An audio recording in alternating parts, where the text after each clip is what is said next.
No one remembered when the curse began, only that the tower had always stood where the land thinned and reality bent, a needle of black stone piercing a sky that never fully decided whether it was day or night. Scholars, sorcerers, armies, and kings had all tried to cross its threshold. Some were burned to ash by unseen flames, others were repelled by invisible force, and a few simply vanished, leaving behind empty armor and unanswered prayers. Birds refused to fly over it. Time itself stuttered near its walls. The tower was said to judge intent, to devour ambition, and to punish those who sought power. And yet, every dawn, smoke rose gently from a small window halfway up its impossible height. Inside, Elias Morin scrubbed the stone floors with practiced patience, humming softly as if the tower were nothing more than an old building in need of care.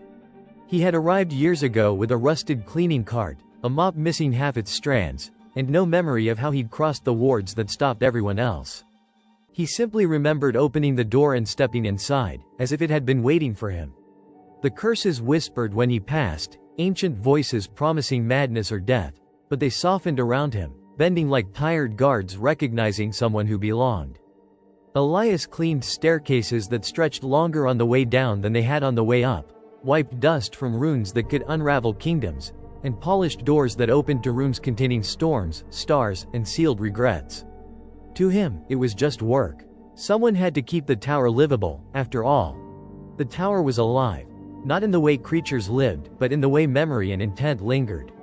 Its curses had personalities, some cruel, some proud, some lonely beyond comprehension. They tested Elias when he first settled in, shifting hallways, flooding rooms with screaming shadows, turning the air thick with despair. Elias responded by fixing a leaky pipe that dripped cursed ichor onto the floor. By sweeping up shattered illusions, by leaving bowls of water near the seals that radiated hunger.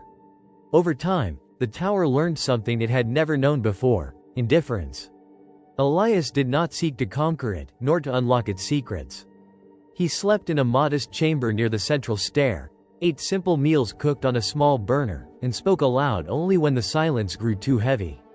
"You're tracking dust again," he would mutter to the walls, and the walls, improbably, would settle. When a necromancer's spell rebounded off the tower's wards and manifested as a shrieking mass in the lower halls, Elias trapped it under an overturned bucket and apologized for the inconvenience. Slowly, the curses adjusted themselves around him, learning his routines, easing their pressure where his footsteps fell. Some even began to help, shadows holding doors open, enchantments dimming lights so he could rest, a forgotten god sealed in the tower's heart humming him to sleep. Outside, the world trembled at the tower's continued defiance. Inside, Elias fixed a broken window and wondered if he should grow tomatoes indoors to make the place feel more like home. The day the world truly noticed Elias was the day the siege began. A coalition of mages, war machines, and divine emissaries surrounded the tower, determined to break the curse by force. The air cracked with power as spells collided against the tower's skin, each impact echoing through its halls like thunder and bone. Elias sighed, set down his mop, and looked at the growing cracks, not in the tower, but in the wards that kept reality stitched together. The curses howled in fear, some urging retaliation, others begging him to leave. Elias did not raise a weapon. He opened the front door. The assembled armies froze as the impossible happened. A human stepped out, wearing a stained janitor's uniform, holding a bucket.